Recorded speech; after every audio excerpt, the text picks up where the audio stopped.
Good day everyone. So, I'm going to be the moderator. My name is Alex Piñones and my panelists are Mr. Jedrick Soto and Mr. Jude Olavera. So, we're going to discuss about how issues of identity and particularly gender or cultural background might impact on a child confidence, self-confidence, and self-esteem. And how might differentiating our teaching to focus on their learning to improve a child's confidence. I'm going to ask them some questions and they are going to answer it by their opinion. So, the first question is, how do societal expectations and stereotypes related to gender and culture influence a child's self-perception and self-efficacy in the classroom? Can you answer it, Mr. Soto? Social expectation and stereotype about gender and culture shape how children perceive their abilities in the classroom. So, any explanation about your answer? For example, if a girl hears that girl are good at the math, she may lose confidence in the subject. That's all? Yeah, that's all. Thank you. So, how about you, Mr. Jude? Can you answer the question po? Similarly, if a boy is taught he must be strong and assertive, he might struggle to express himself fully. These stereotypes can limit learning experiences and hinder academic performance. By recognizing and challenging these places, we can foster a more inclusive and supportive environment for all children. So, on that, the question says that how the gender and culture stereotypes affect how children. So, it affects the learning experiences and hinder academic performance of the child. So, my next question is, what are the specific ways in which a child's cultural background might impact their learning styles, communication preferences, and approaches to the problem solving? So, Mr. Oliver, can you answer that question? Learning styles. Some cultures emphasizes visual learning, while others favor auditory or kinesthetic approaches. This can affect the child best absorbs information. Can you give me an example of that? Ano? Can you give me an example? Communication preferences. Cultures vary in their communication styles, whether direct or indirect, verbal or non-verbal. This impacts how each child expresses themselves and interprets others. That's all. Thank you. So, Mr. Soto, can you add more example to that question? Problem solving. Example. Problem solving. Cultural norms shape how children approach problems. Some cultures values individual solutions, while others prioritize collaborative efforts. Thank you. Thank you for your answer. So, the next question is, how can teachers create inclusive learning environment that acknowledge and value the diverse cultural backgrounds and experiences of their students? Can you answer that, Mr. Soto? Number 3. Yes po. Getting to know their student. Understanding their culture, backgrounds. Thank you for your answers.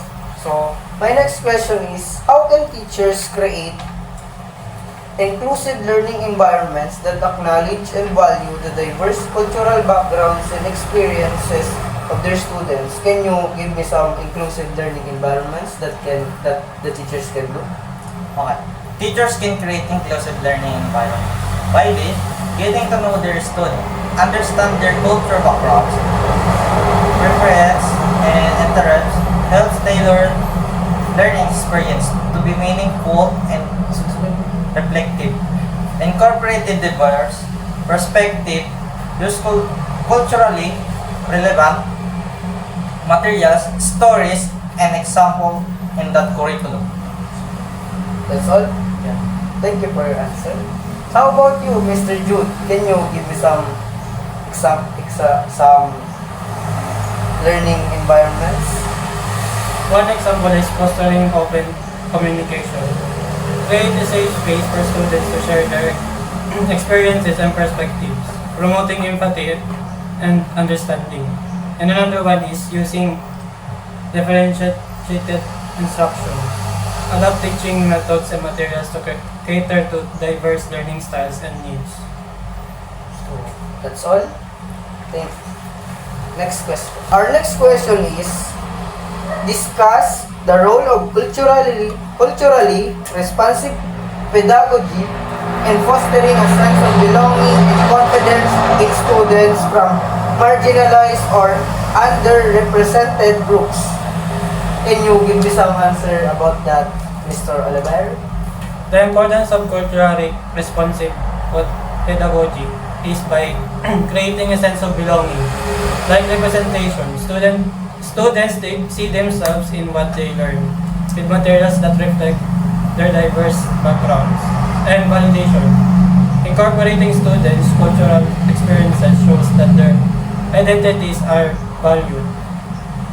So our next question is, discuss the role of culturally responsive pedagogy and fostering a sense of belonging and confidence in students from marginalized or underrepresented groups. Can you answer that, Mr. Oliver? The importance of culturally responsive pedagogy is like creating a sense of belonging. Is like representation. Students see themselves as what they learn with materials that reflect their diverse backgrounds. And validation. Incorporating students' cultural experiences shows that their identities are valued. So, is that all? So, thank you for your answer. Can you give me some answer to Mr. Soto? Okay. My opinion is boosting confidence and self-efficacy by cultural competence and critical consciousness. Cultural competence, understanding and appreciating different culture helps students take pride in their own identities. Critical consciousness, encouraging students to analyze social issues, empowerment them to advocate for change, boosting this confidence to make a difference. Okay, thank you for your answers. So, let's move on to our next question. How can teachers effectively assess and address the unique learning needs of students from different cultural backgrounds, ensuring that their learning styles and strengths are recognized and supported? So, our next question is, how can teachers effectively assess and address the unique learning needs of students from different cultural backgrounds, ensuring that their learning styles and strengths are recognized and supported? Can you answer that, please, Mr. Soto? Effective ways for teaching to support diverse learning by understand culture differences, recognize and research. Recognize. Be aware of varying learning style and cultural values. Research. Learn about students' cultural backgrounds to identify strengths and challenges. Thank you for your answers. So, let's have your answer to Mr. Oliver. One example is use inclusive assessment. Diverse methods employ various assessments like types, project, group work, to suit different learning styles. And cultural sensitivity. Ensure assessments are fair and free of bias. And also lastly, feedback. Provide tailored constructive feedback for each student. Thank you for your answer. So, my next question is, what are the potential benefits and challenges of using differentiated instruction to address the diverse learning needs of students with varying levels of self-confidence and self-esteem? can you give me some examples of the benefits, Mr. Oliver? There are three examples of benefits. Personalized learning, increased engagement, growth mindset. Personalized learning. Differentiate instruction allows teachers to tailor lessons to individual needs, helping students feel successful and boosting their confidence. Increased engagement. When students feel challenged at their own level, they are more likely to participate and engage in learning. Growth mindset. Differentiation encourages the growth mindset, where students see themselves as capable of learning. So, is that all? Yes. Okay, thank you for your answer. How about you, Mr. Soto? Can you give me some example of the challenges? Okay. I have three examples of challenges also. Time management, resources, and assessment. Time management. Planning and delivering differentiated lesson can be time-consuming for teacher. Resources. Teacher may need access to variety of materials and resources to accommodate diverse learning style and needs. Assessment. Teachers need to find effective ways to assess student progress and adjust instruction accordingly. Okay, that's all? Yeah. Okay, thank you for your answer. So, let's move on to question number 8, which is how they can explore the relationship between a child's sense of cultural identity and their self-confidence in the classroom. How can teachers foster a sense of cultural identity in their students? So, can you answer that please, Mr. Jude?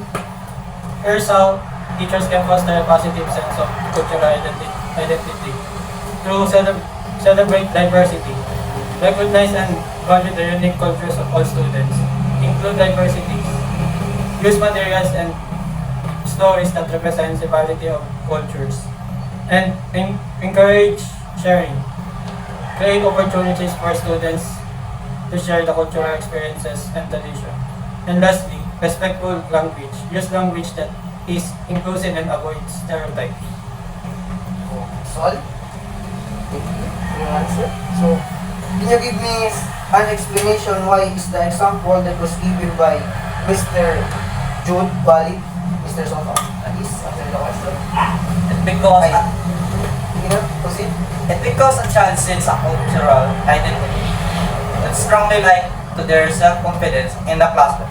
When children feel proud of their heritage and see it reflected in their learning environment, they feel a sense of belonging and are more likely to appreciate and succeed.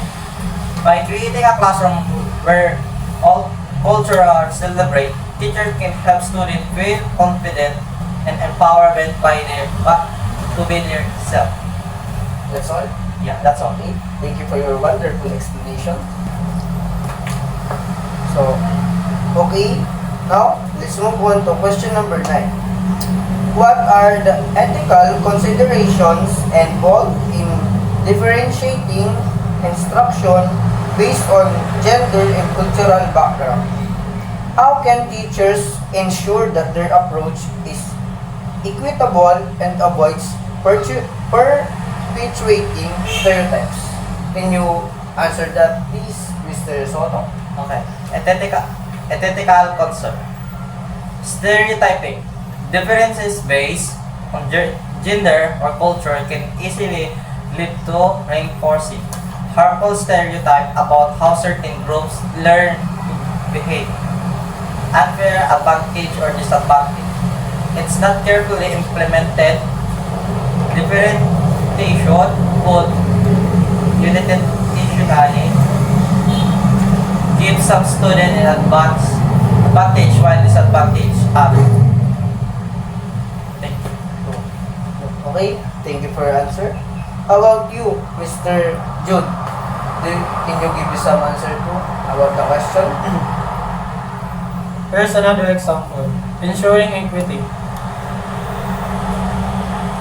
There are four examples about ensuring e- equity. Individual needs, diverse perspectives, open communication, and continuous evaluation. Individual needs, focus on individual students' needs, not group assumptions. Diverse perspective, incorporate diverse perspectives and materials that represents a range of cultures and genders. Open communication, talk with students about their learning preferences and any challenges they face. Continuous evaluation, regularly assess the impact of differentiation and adjust approaches as needed.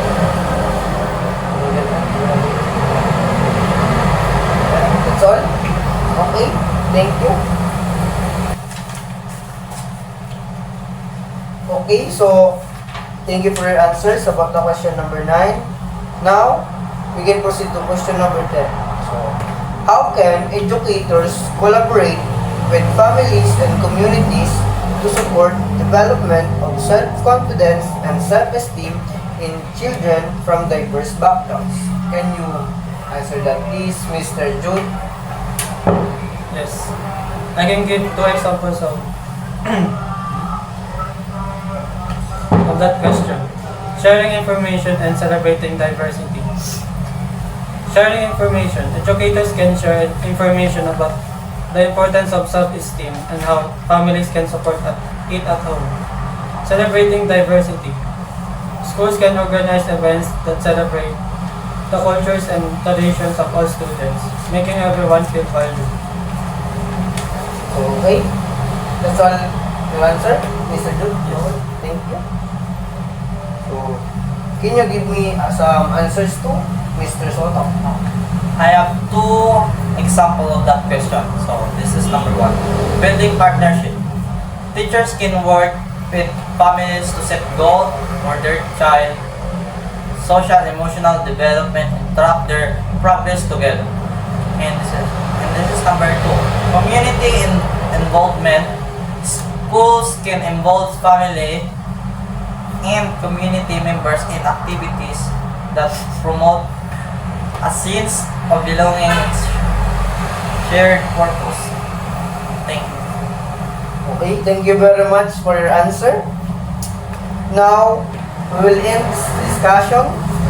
Thank you for your time and effort, Mr. Jude, Mr. Jedrick. So, let's end this discussion. Thank you for your cooperation.